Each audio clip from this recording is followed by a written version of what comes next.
खबर है पाकिस्तान के पूर्व राष्ट्रपति परवेज मुशर्रफ को लेकर, जिनका दुबई में निधन हो गया है। परवेज मुशर्रफ की जब बात होती है तो भारत के साथ उनके रिश्ते, भारत के साथ उनकी वो वारदातें खास तौर पर चर्चा में आती हैं जो अक्सर सुर्खियां बटोरती रहीं, जिसमें संसद पर हमला, भारत से कब वो डर गए थे। इसके अलावा भी कई सारे ऐसे मामले हैं जिसे लेकर मुशर्रफ के नाम की हमेशा से ही चर्चा होती रहती है। इस चर्चा में सबसे बड़ा जिक्र होता है हमेशा कारगिल युद्ध का। आपको सिलसिलेवार तरीके से बताते हैं कि मुशर्रफ के मौत के मौके पर उन तमाम बातों को याद करना क्यों ज़रूरी हो जाता है और किस तरीके से मुशर्रफ भारत के लिए किसी खलनायक से कम नहीं थे। परवेज मुशर्रफ को कारगिल युद्ध को लेकर दो बातों के लिए सबसे ज़्यादा याद किया जाता है। उनमें से एक है भारतीय सेना के अदम्य शौर्य के लिए, तो दूसरा है मुशर्रफ की कुटिलता के लिए। माना जाता है कि मुशर्रफ ने अपनी राजनीतिक आकांक्षाओं को परवान चढ़ाने के लिए कारगिल का युद्ध छेड़ा था। उस समय वो पाकिस्तान के सेना प्रमुख हुआ करते थे। उन्होंने अपनी आत्मकथा in the line of fire में लिखा था कि पाकिस्तानी सेना कारगिल युद्ध में सीधे तौर पर शामिल थी। हालांकि इससे पहले पाकिस्तान इस बात को छिपाता रहा था। मुशर्रफ ने हार की शर्मिंदगी से बचने के लिए पूरी जिम्मेदारी तब तत्कालीन प्रधानमंत्री नवाज शरीफ पर डाल दी थी। तब उन्होंने कहा था कि नवाज शरीफ ने कारगिल युद्ध से हाथ खींचने के लिए कहा था।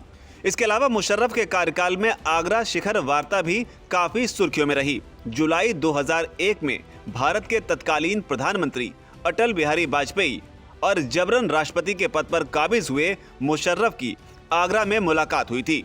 इस शिखर वार्ता में कश्मीर मसले को लेकर मुशर्रफ के साथ सहमति नहीं बन सकी थी। मुशर्रफ के अड़ियल रवैये की वजह से ही ये वार्ता पटरी से उतर गई थी। तब भारत के प्रधानमंत्री अटल बिहारी वाजपेयी ने मुशर्रफ से कश्मीर में सीमा पार से होने वाली आतंकवादी गतिविधियों को रोकने के लिए कहा था। इसके अलावा परवेज मुशर्रफ के राजनीतिक कार्यकाल में भारत के संसद पर हुआ हमला भी हमेशा ही सुर्खियों में बना रहा। साल 2001 में ही भारतीय संसद पर हमला हुआ था। इस हमले में पाकिस्तान के आतंकी संगठन लश्कर-ए-तैयबा और जैश-ए-मोहम्मद जैसे संगठन शामिल थे। बड़ी बात यह है कि तब मुशर्रफ ने हमले के काफी सालों बाद इस बात को मान लिया था कि वो आतंकवादियों को अपने यहाँ पर ट्रेनिंग देकर भारतीय सेना से लड़ने के लिए भेजते थे। परवेज मुशर्रफ की मौत के मौके पर यह जानना भी जरूरी हो जाता है कि किस तरीके से भारत के शौर्य की ताकत से एक बार परवेज मुशर्रफ बुरी तरह डर गए थे और उन्होंने इस बात का जिक्र खुद किया था। मुशर्रफ ने पुलवामा हमले के बाद दोनों देशों के बीच तनाव को खतरनाक स्तर पर बताया था। तब उन्होंने कहा था, अगर पाकिस्तान अपने पड़ोसी देश भारत पर एक परमाणु हमला करता है तो पड़ोसी देश उस पर 20 परमाणु हमले कर उसे खत्म कर सकता है। बहरहाल इस बीच मुशर्रफ के पूरे करियर पर भी नजर डालना जरूरी हो जाता है। तो आपको बता दें कि 11 अगस्त 1943 को परवेज मुशर्रफ का जन्म भारत की राजधानी दिल्ली में हुआ था। इसके अलावा 1961 में वो पाकिस्तानी सैन्य अकादमी में चयनित हुए।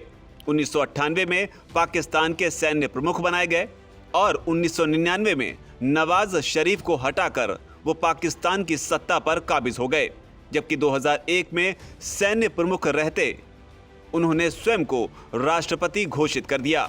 इसके बाद साल 2002 और साल 2007 में भी वो राष्ट्रपति बने रहे। इतने नहीं, कभी पाकिस्तान में आपातकाल लगाने वाले मुशर्रफ की मुसीबतें भी हाल फिलहाल के दिनों में काफी बढ़ती चली गईं, जिसके बाद वो पाकिस्तान छोड़कर ब्रिटेन भाग गए। इधर पाकिस्तान में उन्हें पाकिस्तान लौटते ही गिरफ्तार करने का आदेश दे दिया गया। मुशर्रफ को देशद्रोही भी करार दिया गया, जिसे लेकर उन्हें मौत की सजा सुनाई गई थी। लेकिन फिलहाल बड़ी खबर यह है कि दुबई में परवेज मुशर्रफ का निधन हो गया। वीके न्यूज, राष्ट्र के नाम।